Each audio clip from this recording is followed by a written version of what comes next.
अस्मान् विश्वानि देववयुनानि विद्वान् यूयोऽध्यस्मजोराणमेनो भूयिष्ठान्ते नम उक्तिं विधेम।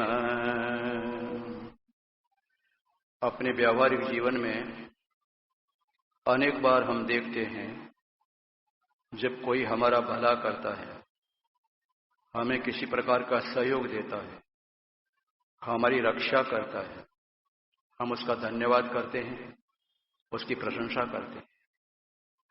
जो हमें सताता परेशान करता है, हमारे काम में रुकावट डालता है, उसकी हम बुराई करते हैं। हम अपने जीवन में ऐसा अनेक बार करते हैं।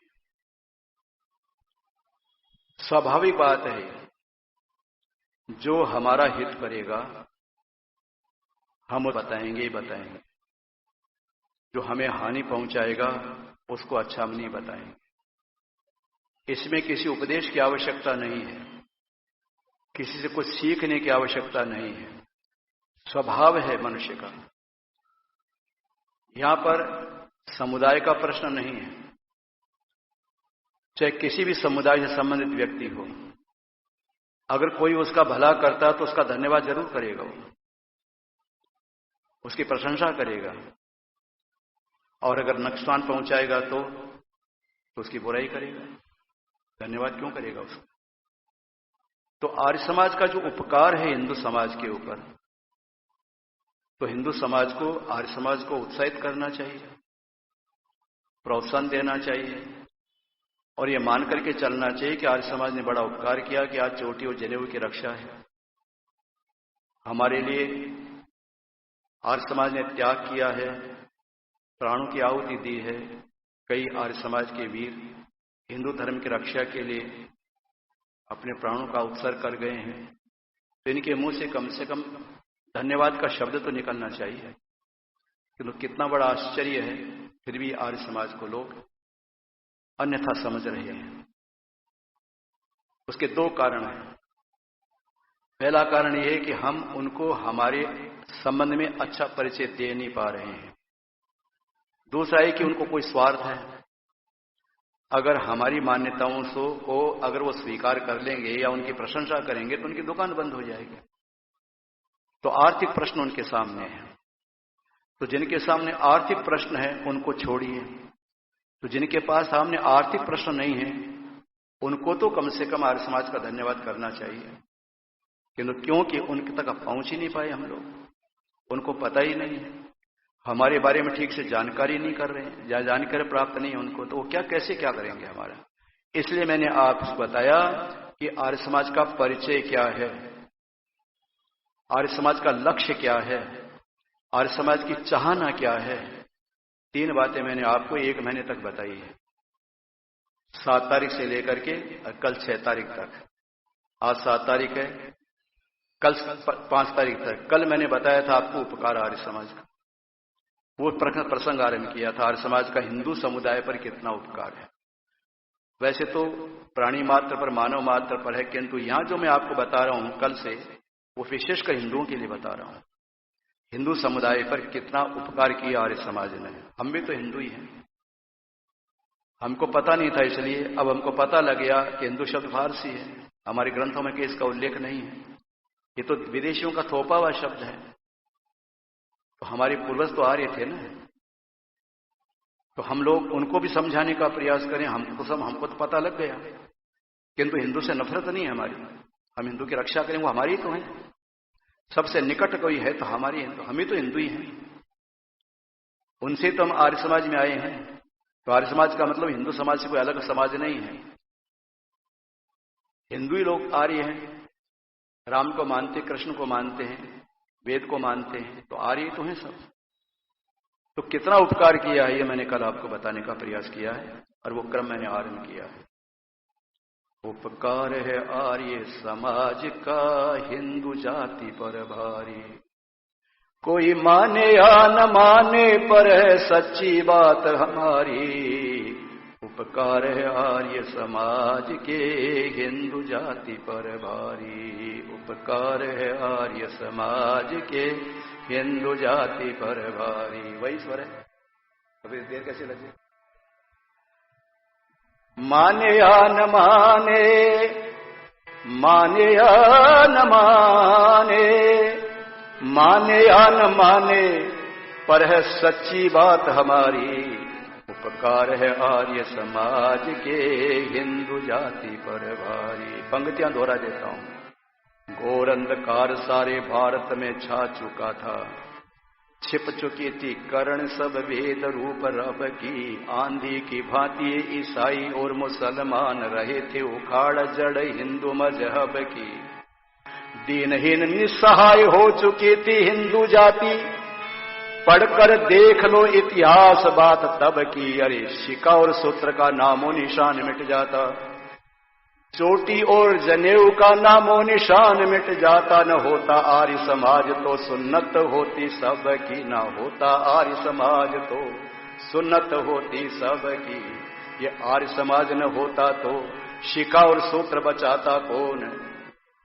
देख दुर्दशा हिंदू जाति की नैनो नीर बहाता कौन। आर्य समाज न होता तो शुद्धि का शंख बजाता कौन। एक का नाम बता दीजिए आप।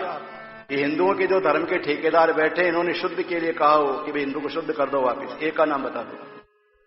जब मुसलमान बन गया कोई हिंदू, ईसाई बन गया कोई हिंदू, इनमें से किसी एक ने भी कहा हो, शंकराचार्य ने कहा हो, किसी संत ने कहा हो, किसी गुरु ने कहा हो कि वापिस हिंदू बना लो, एक ने उसका नाम बता दो। आर्य समाज न होता तो शुद्धि का शंख बजाता कौन। हो ये आर्य समाज न होता तो शुद्धि का शंख बजाता कौन। बने विधर में लाखों हिंदू उनको गले लगाता कौन। बने विधर में लाखों हिंदू उनको गले लगाता कौन। हिंदू जाति की करता बोलो कौन फिर रखवारी। उपकार है आर्य समाज के हिंदू जाति पर भारी। हिंदू जाति की बोलो फिर करता कौन रखवारी। उपकार है आर्य समाज के हिंदू जाति पर भारी। कोई माने या न माने, कोई माने या न माने, माने या न माने, पर है सच्ची बात हमारी। उपकार है आर्य समाज के हिंदू जाति पर भारी। उपकार है आर्य समाज के हिंदू जाति पर भारी। ये आर्य समाज न होता तो पाखंड का गढ़ ढाता कौन। किसी की हिम्मत थी। आर्य समाज न होता तो पाखंड का गढ़ ढाता कौन। क्रूर कुचाली दगाबाजियों के दिल को दहलाता कौन। क्रूर कुचाली दगाबाजियों के दिल को दहलाता कौन। परम पवित्र पुरातन वेद धर्म का ज्ञान कराता कौन। मत पंथों के फंदों से मानव को कहो छुड़ाता कौन। मत पंथों के फंदों से मानव को कहो छुड़ाता कौन। वेद विरुद्ध मतों की इसने ही सब पोल उघारी। वेद विरुद्ध मत पंथों की इसने सब पोल उघारी। उपकार है आर्य समाज के हिंदू जाति पर भारी। उपकार है आर्य समाज के हिंदू जाति पर भारी। कल तक मैंने यहां तक बता दिया था। कल आगे बढ़ता हूं। आर्य समाज न होता तो महिमा वेदों की गाथा कौन। आपके संपर्क में आने वालों से पूछना तो पूछने में क्या पाप लगता है। आपके भी तो कोई गुरु होंगे ना, आपके भी तो कोई संत महात्मा होंगे। उनको पूछना कि वेद में क्या लिखा है बताओ। वेद को मानते हो कि नहीं मानते हो, बताओ वेद में क्या लिखा है। आर्य समाज न होता तो महिमा वेदों की गाता कौन। वेद निंदकों का सिर वेदों के आगे झुकवाता कौन। जो कहा करते थे वेद गडरियों के गीत हैं, उनका सिर झुका दिया ध्यान ने वेदों के सामने। आर्य समाज के विद्वानों ने वेद मंत्रों के ऋषि शैली में अर्थ करके बता दी। जो कहा करते थे वेद के अंदर गौमांस खाने का वर्णन है, गाय की हत्या का वर्णन है, दारू पीने का वर्णन, कहते कहां है मुझे बताओ। आर्य समाज ने कितना बड़ा काम किया। पुराणों के अंदर लिखा हुआ है गाय को कोई मार दे और भगवान का नाम ले तो गोहत्या का पाप नहीं लगेगा उसे। ये भागवत में लिखा है। जिस भागवत की आप कथा सुनते हो उनसे कहना, अपने साथियों से जिनको तुम धर्म ग्रंथ मानते हो, उसमें लिखा अगर गाय कोई मार दे और भगवान का नाम मुंह से ले दे तो पाप से मुक्त हो जाएगा वो। उनकी किताब में लिखा है। हम कहते हैं गाय मां से, मां है हमारी, मां को मारना गाय को मारना दोनों पाप है, नहीं मारना, वो उसका पाप का फल मिलेगा ही मिलेगा, हम ये मानते हैं। सन 1967 में जब गोरक्षकों ने आंदोलन किया, आपको पता है 11 नवंबर को गोली चली थी और खून लाल हो गए थे। कहने गए थे गोरक्षक की गोहत्या बंद करो, उस समय उन पर गोली चलाई गई थी 7 नवंबर को, और 11 नवंबर को दिवाली मनाई गई। कहां साथ दिया? उस समय आचार्य कृष्ण जो बाद में दीक्षानंद बने थे, तिहाड़ जेल में थे, सत्याग्रह करने गए थे। और करपात्री जी महाराज का आपने सुना होगा, पौराणिकों के बहुत बड़े संत हुए करपात्री। करपात्री का मतलब वो रोटी थाली में नहीं खाते थे, हाथ में खाते थे रख करके। कर कहते हाथ को पात्र कहते हैं, करी उसका पात्र था। वो बड़े संत माने जाते थे। बाबू जगजीवन राम उस समय यहाँ के विदेश मंत्री, वो रक्षा गृह मंत्री थे, तो उन्होंने समाचार पत्र वालों को बताया कि जिनकी पुस्तकों में गाय के मारने का विधान है, गाय की हत्या करके गाय को मार करके हवन करने का विधान है, वो आज गोरक्षा के लिए आए हैं हमारे पास। तो हिंदुस्तान समाचार पत्र के मुख्य पृष्ठ के ऊपर बड़े बड़े हेडिंग के अंदर ही आया था, बड़े अक्षरों के अंदर आया था ये। तो आचार्य कृष्ण पत्र लेकर के और उनके करपात्री के सामने गाए गए और कहा कि महाराज जवाब दो। बाबू जगजीवन राम पूछ रहा है, हमारे यहां का गृह मंत्री पूछ रहा है। तो करपात्री कहता है अगर हमको बुलाएगा जगजीवन राम तो हम उबट का, शायण का, महिदर का भाष्य लेकर के नहीं जाएंगे, दयानंद का भाष्य लेकर के जाएंगे, कहेंगे बताओ कहां है गोहत्या। यह है आर्य समाज का चमत्कार। कितने गलत अर्थ कर दिए थे इन लोगों ने। वेदों की महिमा पर इन्होंने बहुत अन्याय किया था, लोगों के मन में घृणा पैदा कर दी थी वेदों के प्रति इन्होंने, गलत अर्थ कर करके, क्योंकि इतनी योग्यता इनकी नहीं थी। वेद का अर्थ होता है अष्टाध्यायी से और महाभाष्य से, निरुक्त से।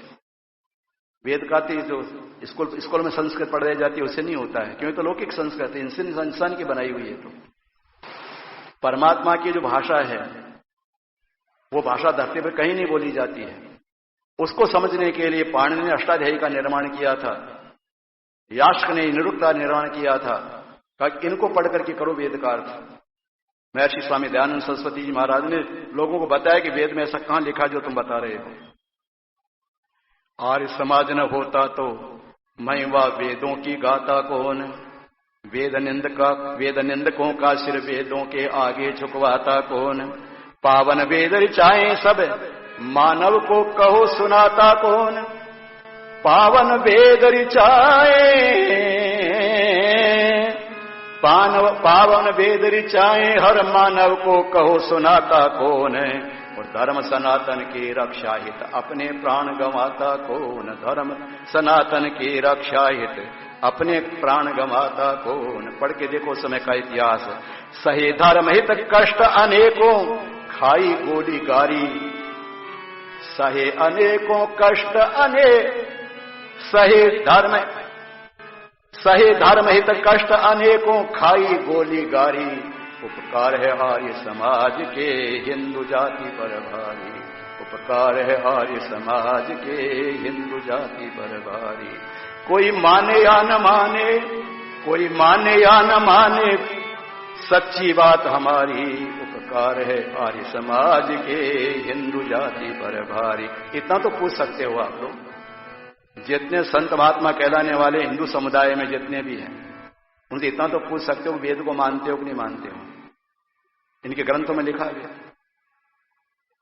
श्रीमद् भगवत गीता में लिखा है, पुराणों में लिखा है, इनकी हर पुस्तक में वेद लिखा है। अब ये बताओ वेद का प्रचार क्यों नहीं करते? कोई जवाब इनके पास नहीं है।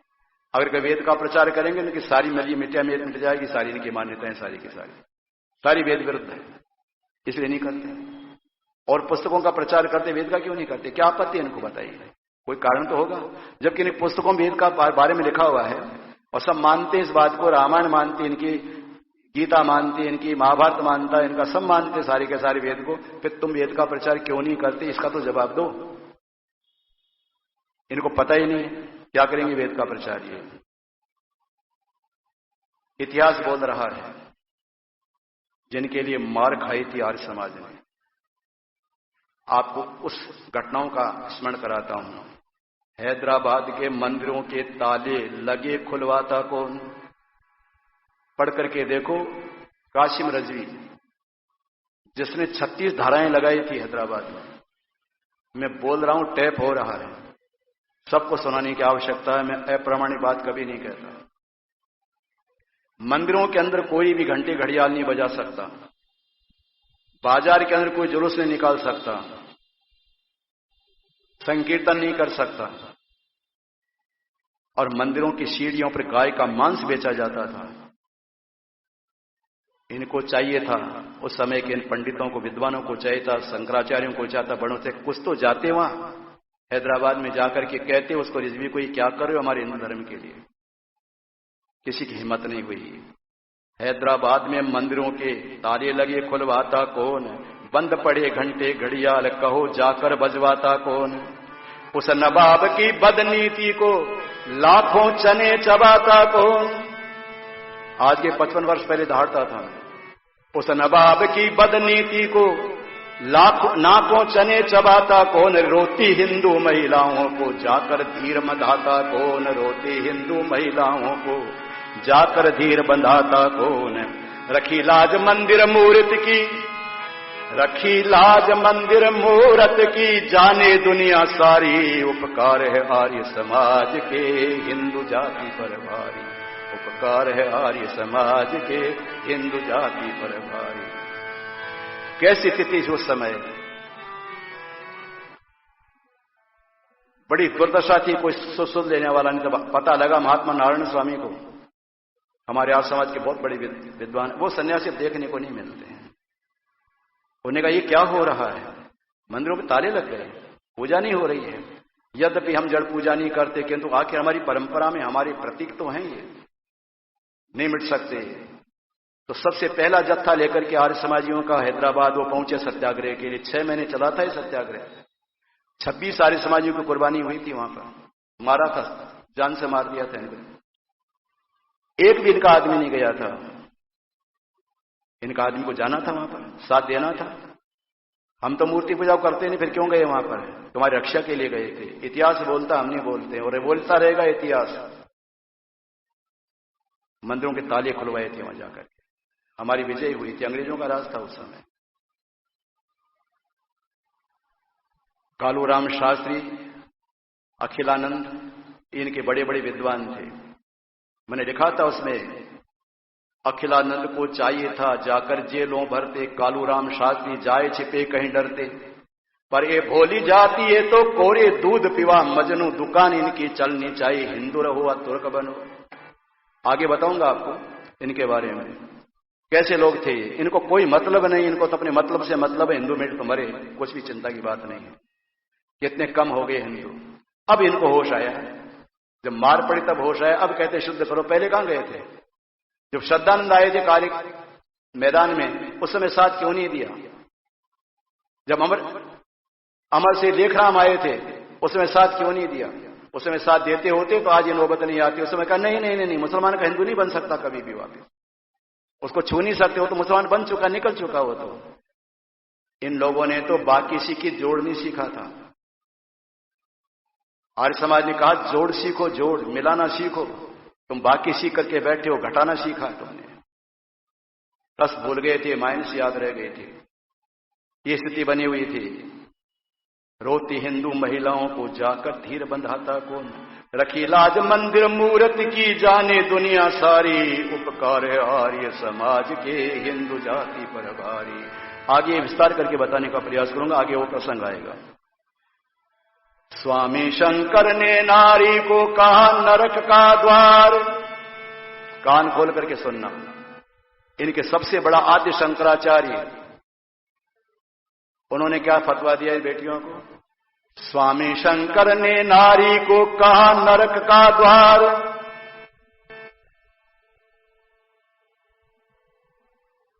नरक का दरवाजा कौन है? तो कहा नारी नरकस्य द्वार में। शंकराचार्य कहते हैं नरक का दरवाजा नारी है। स्वामी शंकर ने नारी को कहा नरक का द्वार। और तुलसीदास जी की मां का नाम था हुलसी। हुलसी के तुलसी ने दिया ताड़न का अधिकार। हुलसी के तुलसी ने दिया ताड़न का अधिकार। प्रियत्र नार्यस्तु पूजन्ते का संदेश सुनाता कौन? नारी की गौरव गाथाएं निर्भय होकर गाता कौन? आर्य समाज न होता तो कन्या गुरुकुल खुलवाता कौन? आर्य समाज न होता तो कन्या गुरुकुल खुलवाता कौन? सीता वेदवती वाला फिर से अधिकार दिलाता कौन? सीता वेदवती वाला फिर से अधिकार दिलाता कौन? करता को न कहो फिर से ये नारी शिक्षा जारी। इतिहास बोल रहा एक आदमी बता दो इनका कोई भी, जितने इनके शंकराचार्य तो स्त्री को पढ़ाने के समर्थन किया इन लोगों ने, विरोध किया था इन लोगों ने। तो सबसे पहले गुरुकुल आर्य समाज का खुला था नारी देहरादून के अंदर। ये क्या करें समझ में नहीं आती है। आप लोग पढ़ते नहीं, आपको पता नहीं, बोला करो उनको, कहा करो कि एक आध तो नाम बताओ तुम, आर्य समाज ने कितना बड़ा काम करके दिखाया है। करता को न कहो फिर से ये नारी शिक्षा जारी। उपकार है आर्य समाज के हिंदू जाति पर भारी। कोई माने या न माने, कोई माने या न माने, पर है सच्ची बात हमारी। उपकार है आर्य समाज के हिंदू जाति पर भारी। आज इनकी पाठशालाएं हमसे ज्यादा हैं क्योंकि इनके पास पैसा ज्यादा है। सनातन धर्म कन्या विद्यालय कहां गए थे इतने दिन पहले? हमने जब कन्या विद्यालय आरंभ किया था उस समय तो तुम लोगों ने रात को दीपक नहीं जलाए थे। इतिहास बोल रहा है कि घोर कलयुग आ गया है, एक घर में 2 कलम चलेगी, लड़का पढ़ेगा लड़की पढ़ेगी, घोर कलयुग आ। तुम उस समय कहां गए थे? उस समय कह रहे थे तुम आज कहां गए? अब तुम्हारी सनातन पाठशालाएं क्यों चल रही है? अब क्यों लड़कियों को पढ़ाते हो तुम? पहले बच्चों की शादियां हुआ करती थी, अब 26-26 घर की कुंवारी लड़कियां बैठी सनातन धर्मियों के घरों के अंदर। अब क्यों, क्या हो गया? अब पाप नहीं लगेगा तुम्हें? उस समय पाप लगता था, कोई बोलने वाला नहीं है। हिंदी भाषी क्षेत्रों के अंदर हमने प्रचार किया था, वो ज्यादा समझते थे लोग बात, और रामायण ही पढ़ते थे, उनको पता उनके रामायण में क्या लिखा है, उनकी भाषा में उनको समझाने का हम प्रयास करते थे। बड़ा काम किया हमने। मध्य प्रदेश में, राजस्थान के अंदर, मैंने चित्रकारी काली के अंदर कितने जगह आर्य समाज की स्थापना की है। लोगों का मानस बदल दिया। लिखता रहता था, बोलता रहता, दिन में लिखता, रात को प्रचार करता था। अब करना चाहिए। मेरी हृदय की तड़प को शायद आप समझ नहीं पा रहे हैं, या समझ रहे मुझे पता नहीं। ऐसी तड़प हर आदमी के अंदर लग जाए तो कितना बड़ा काम दयानंद का हो सकता है। हमें क्या लेना देना, हमें काम से मतलब है, हमारे बाल बच्चों से मतलब है, ये जाने इनका काम जाने, तो फिर मई गई बात, खत्म हो गई। फिर नहीं, दयानंद का ऋण है हम पर, कर्जा है, 100 जन्म में नहीं उतार सकते। अगर हमारे समाज नहीं होते, ठोकरें खाते, जीवन व्यर्थ हो जाता हमारा। कितना बड़ा कर्जा दयानंद काम पर, कितना बड़ा कर्जा आर्य समाज का है। सिर उठा करके हम गर्व के साथ कहते हम आर्य हैं। क्यों? हमको सच्चा मार्ग मिल गया है, वेद का मार्ग मिल गया। जिस रास्ते पर राम चले थे, जिस रास्ते पर श्री कृष्ण चले थे, ऋषि मुनि चले थे, वो रास्ता हमको मिल गया। हम भूल चुके थे उस रास्ते को, तो हमारा कर्तव्य बनता है इनको समझाओ। बोले लोगों को, तुम आर्य समाज को समझो। आर्य समाज तुम्हारा दुश्मन नहीं है, तुम्हारा हितैषी है। 3 प्रकार के व्यक्ति आर्य समाज को पसंद नहीं करते हैं, ये कहकर के अपनी वाणी को विराम देता हूं। पहले वे व्यक्ति जो महामूर्ख हैं, जिनको न अपनी किताब का ज्ञान है, न आर्य समाज के बारे में जानकारी है, सुनी सुनाई बात में विश्वास कर लेते हैं। उनको खुद की पुस्तकों में क्या लिखा पता नहीं, आर्य समाज के बारे में ठीक जानकारी नहीं। दूसरे वे व्यक्ति हैं जो दुराचारी, दुर्व्यसनी है, मांसाहारी है, आचरण जिनका अच्छा नहीं है, वो व्यक्ति आर्य समाज को अच्छा नहीं मानते। तीसरे वो व्यक्ति जो स्वार्थी हैं, जिनकी दुकानें चल रही है पाखंड से, वो आर्य समाज को नहीं मानते। चौथा व्यक्ति कोई आपको मिल जाओ, उसको तो समझाओ, इनको छोड़ दो। जो धंधेधारी हैं, जो व्यक्ति बिना पढ़े महामूर्ख है, जिनको उनको समझाने का थोड़ा प्रयास करना, बाकी उनको तो कैसा समझाते हो आप, जिनका इन तीनों से कोई मतलब नहीं है। उनको समझा कि अपने साथ मिलाने की कोशिश करो, अपनी शक्ति को बढ़ाओ। आज समय की मांग है, कब तक हम देखते रहेंगे? अधिक से अधिक व्यक्ति हमारे संपर्क में आए और संगठित होकर के